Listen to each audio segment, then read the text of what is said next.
Good afternoon, everybody, and welcome to the inaugural meeting of the Select Committee on Cybersecurity, which is a joint hearing with the new Privacy and Consumer Protection Committee, which will have jurisdiction over cybersecurity. I would like to start by thanking Speaker Atkins for the opportunity to chair this committee and take on a vitally important and timely issue. We have an excellent hearing plan today with the best grouping of witnesses that I could possibly hope for. My goal for this committee is simple: to provide something tangible that can mobilize our resources and improve the state's security. This means moving on from strategies and recommendations to actions. The reality is that this issue has been overlooked and gone without oversight because few people understand its complexity. Cybersecurity is both politically and technically complicated and forces difficult questions between the public and private sector and among different layers of government. Nonetheless, this threat is inseparable from the modern economy, and it will only continue to grow. Also, due to our increasing reliance on technology, this issue threatens public safety, infrastructure, and ultimately national security. No public or private operation is immune, and the state bears a preemptive responsibility. When I served in local government on the council of one of the country's safest cities, it went without saying that we did not have the luxury of time when it came to reacting to threats to public safety. When we are dealing with cybersecurity threats, we do not have the luxury of time. Some actionable policy decisions need to be made. The extent of the threat we face is reflected by the fact that cyber attacks were declared a national emergency by the White House just this past week, which emphasizes the timeliness and seriousness of this discussion. Both parties in Congress have come to a consensus that this issue is so pressing that they included sanctioning authority in this year's Defense Authorization Act, prompting an executive order.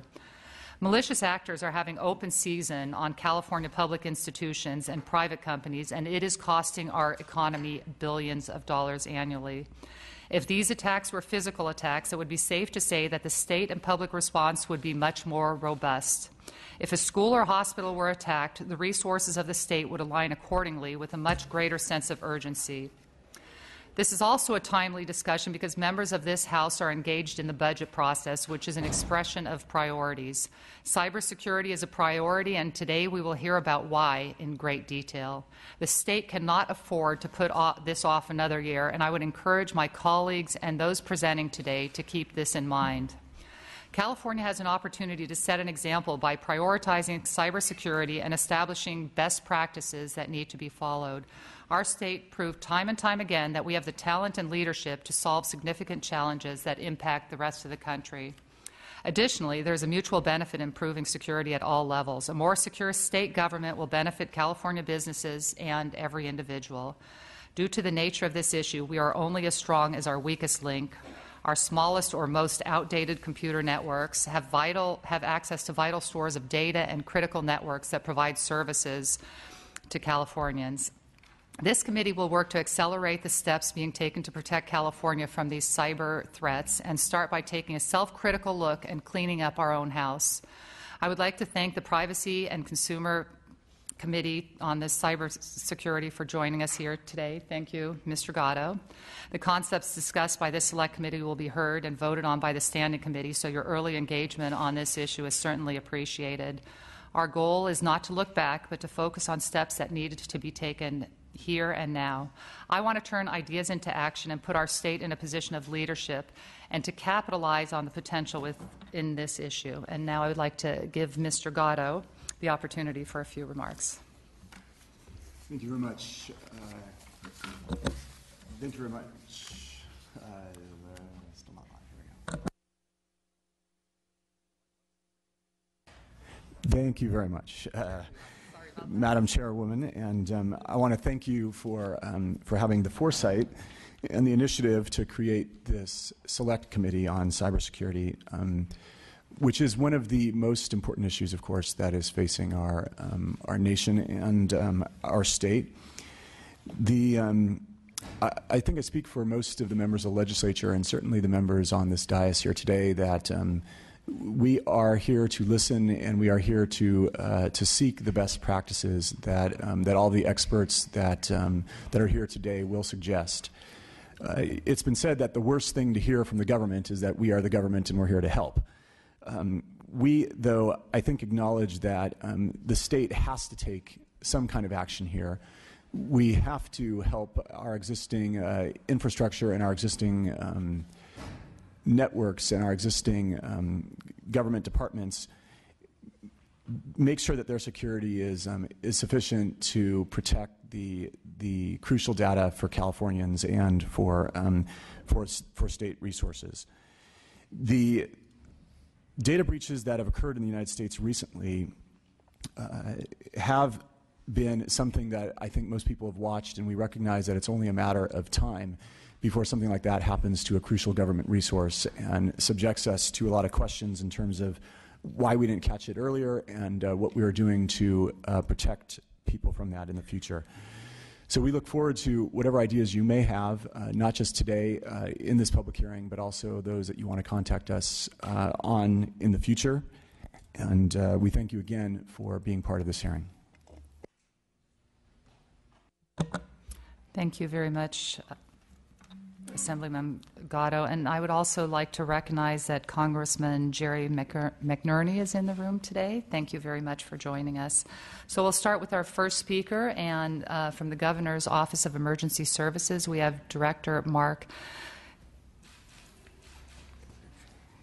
Ghilarducci. Maybe you can introduce yourself.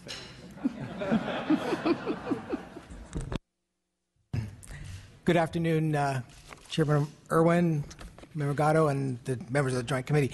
Mark Ghilarducci. I'm Governor Brown's Director of Emergency Services and Homeland Security Advisor.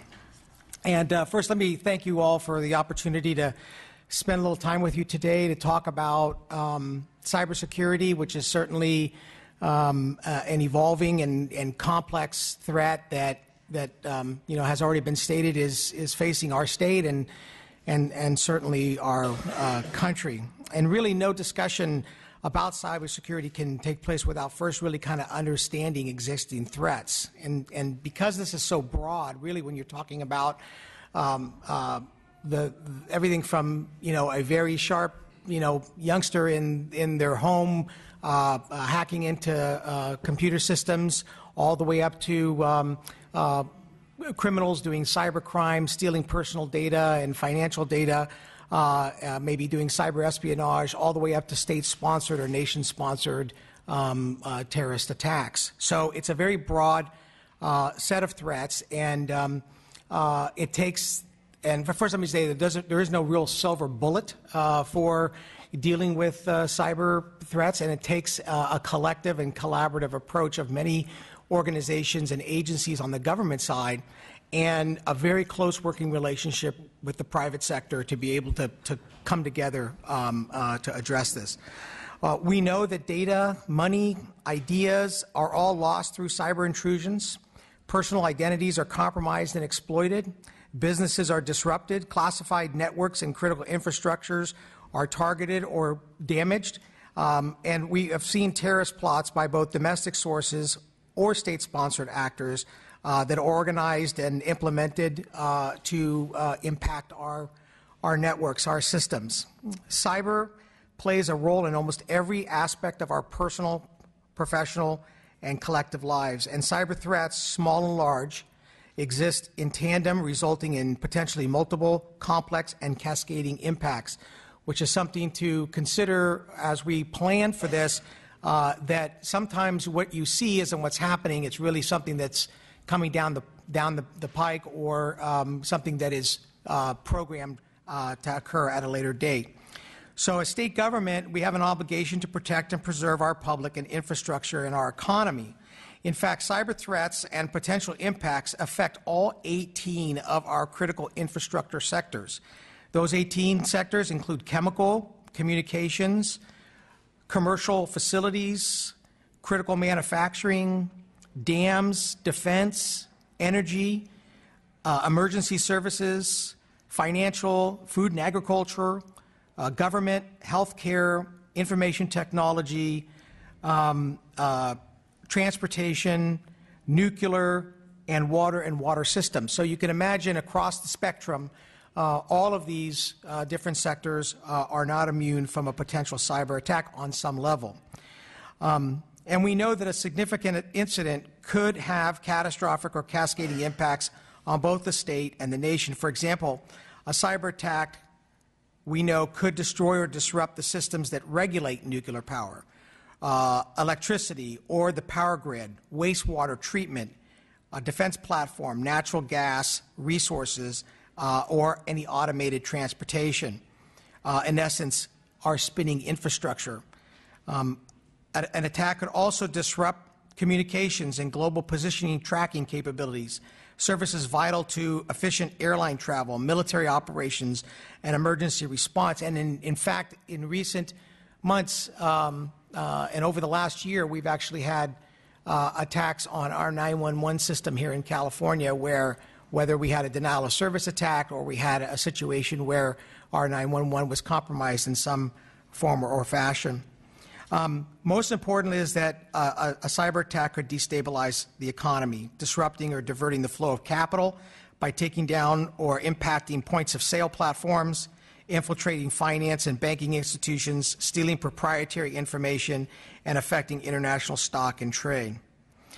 This is a situation that is hard to prevent, detect, and deter because it is so ubiquitous and it comes from a lot of different places. So it does require really a concerted effort to try to recognize it before it's happening, but also a big part of public education in increasing one's knowledge of cyber hygiene and being able to protect oneself as much as possible, whether that's an individual or a business or a government agency. It's been recognized that state government needs to be as proactive and collaborative and cooperative as possible to find the solutions to identify, protect against, mitigate, respond to, and recover from these threats. This is currently being accomplished through a holistic and comprehensive state cybersecurity strategy, which is a proactive cyber incident management capability and a standardized and effective security hierarchy of various agencies. So here are some of the steps California has taken to address the cyber threat and the security of the state.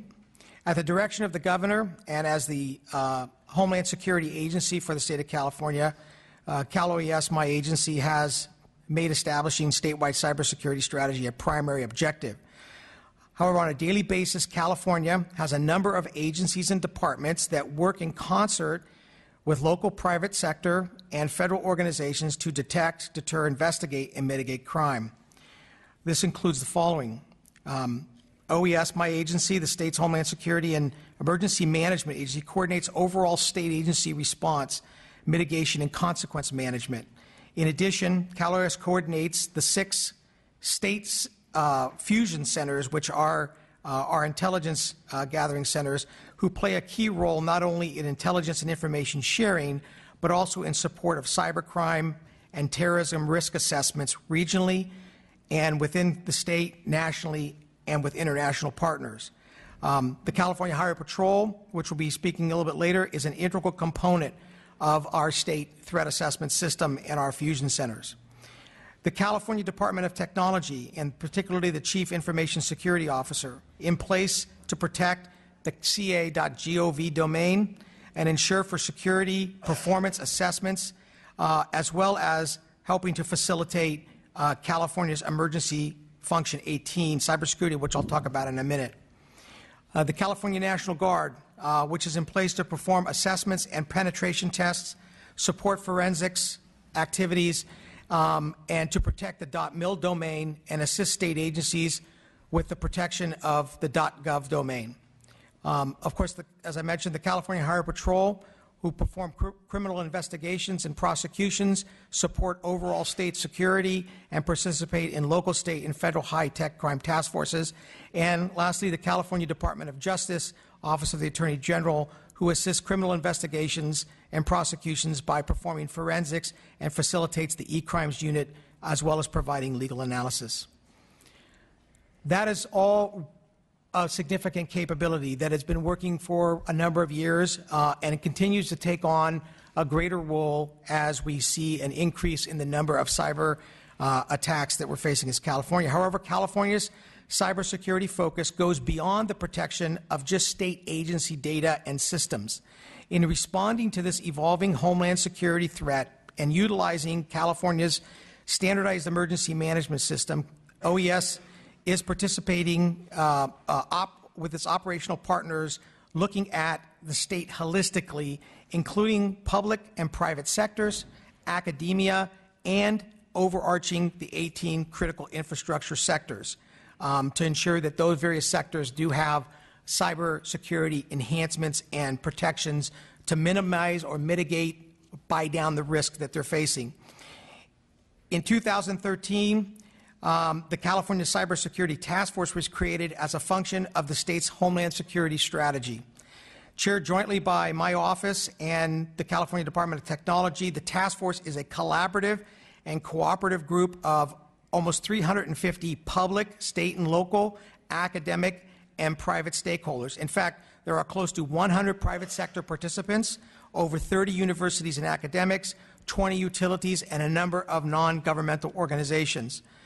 The task force consists of cyber professionals and subject matter experts across all of California's critical industries and is made up of the following active working groups: cyber threat intelligence and information sharing and coordination, enhancement of cyber emergency preparedness and response, mitigation of cyber risks, cyber workforce development, public education and training, legislative, administrative, and regulatory actions and funding mechanisms, economic development promoting a cyber-safe California, and high-tech digital forensics and investigative capabilities.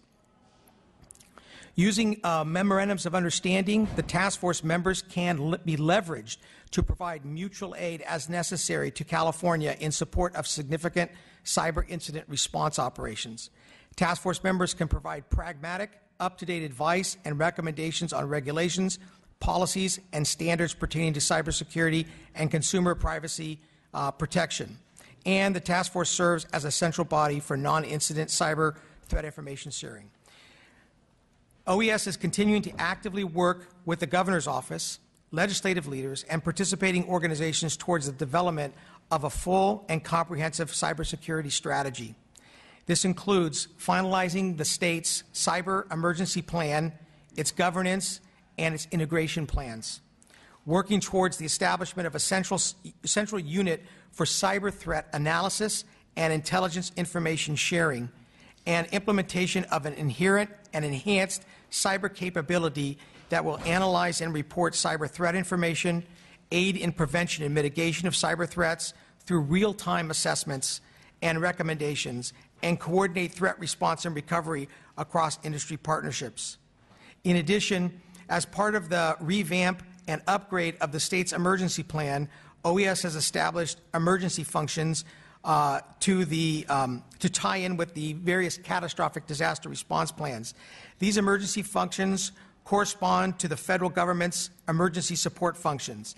In California, we have 18 emergency functions. EF-18 has been established to address the state's response and recovery posture for a catastrophic cyber event.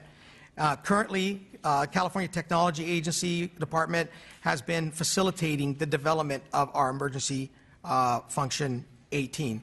And lastly, in recent discussions with the Department of Homeland Security Cyber Unit and the Department of Homeland Security Science and Technology, CalOES has, as California's Homeland Security Agency, will be partnering for coordination and collaboration of cyber threats here in California and with the National Cybersecurity and Communications Integration Center in Washington, D.C.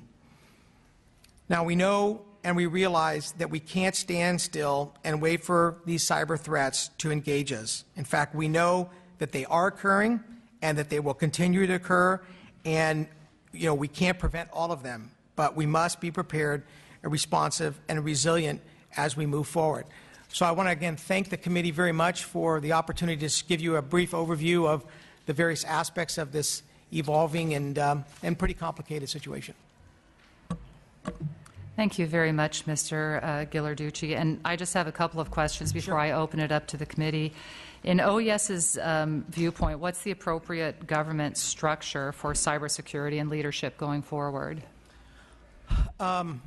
Well, I think that we need to leverage, if you're talking about the governance, we need to continue to leverage the existing capabilities of all of our various state agencies. But because this is such a broad topic that addresses all of the security of California, an overarching coordination of our security strategy is critical. And as the Homeland Security Agency tied in with the state's Homeland Security strategy, the role of OES is one of coordinating agencies to be able to fulfill that. The action arm is the departments and agencies that I've mentioned here, the CHP, the Caltech, the National Guard, and the Attorney General's office.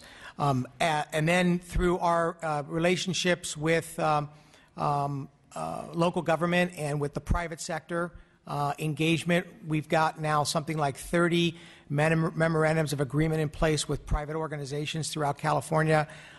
It gives us, through our authorities, the ability to pull all of these entities in a collaborative way. So I think moving forward, it's an overarching part of the state Homeland Security strategy and the leveraging and support of those departments and agencies that are tactically responding to cyber threats.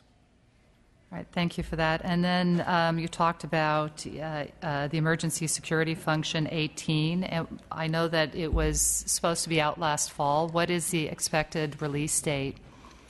Well, they got a little bit waylaid on it, mainly because a lot of what was happening between, well, it's kind of two things. One is that the threat continues to evolve, and we are better understanding the level of the threat and the requirements to address it. That's the first part. The second part is that we have been working closely with the federal government, but as early as I think Friday or maybe even today, the White House is trying to finalize their package of pushing out executive orders and recommendations based upon the cyber threat and cyber response nationally. And so it was very important that our emergency function be tied closely with the emergency support function at the federal level, which is currently being redone based upon the president's direction on cybersecurity. And so that has really been what the issue is as far as it's more about not getting done. It's been more about it's just that the circumstances and the events are driving the finalization of it. So would you be able to keep our two committees updated as to Absolutely. the progress of that? Absolutely. All right. Thank you very much. Do we have questions from the committee? No questions. All right. Thank you very much. Thank you very much. All right, and our next speaker will be from the Department of Technology, Director Carlos Ramos, and State CISO, Michelle Robinson. I should explain. Good afternoon, Madam Chair and members. I'm Carlos Ramos. I'm Director of Technology for the state and the state CIO. We're going to be tag teaming it here today. So with me is Michelle Robinson, who's the state's Chief Information Security Officer and Director of the Office of Information Security. I thought what I would do is I would just give you a little bit of an overview of what Caltech does and then turn it over to Michelle to talk about specifically what the Office of Information Security does in our information security program for state agencies. Caltech has a number of responsibilities. Very highest among the number of responsibilities we have is responsibility for the state's information security program for state government. I've been in a couple of hearings with a number of you discussing other activities that we do, such as oversight of technology projects. We have our headaches with technology projects. We also run actual technology infrastructure that supports and provides technology services to other state agencies. But by far, those headaches pale in comparison to the thought and the worry that I have of something going wrong from a cybersecurity perspective. I'm often asked, what keeps you up at night? If there is one thing in my responsibility, it's worrying about government being impacted or hacked by some of the bad actors that are out there. As I mentioned, we have responsibility for oversight of the IT portfolio, which is a very broad and very large portfolio. As you can imagine, in a state the size of California, we have a very large technology infrastructure. It's also very widely dispersed. A number of different agencies, almost every single agency, in fact, I would say every single agency relies on technology in order to be able to meet its responsibilities. So cybersecurity is a concern for every single state agency that's out there. The other thing that I think is important to understand is this is an infrastructure and a technology portfolio that has been built up over the years. In many cases, organizations are operating with systems that were developed years ago, before the threat landscape evolved to what it is today. So we have a big job in trying to keep the state safe. I'm going to turn it over to Michelle now so she can talk about what our information security program is for keeping those state agencies safe and for making sure that they do everything that they can to make sure that the systems they have are protected from cyber threats and that they secure the information and the sensitive data that we collect from our consumers.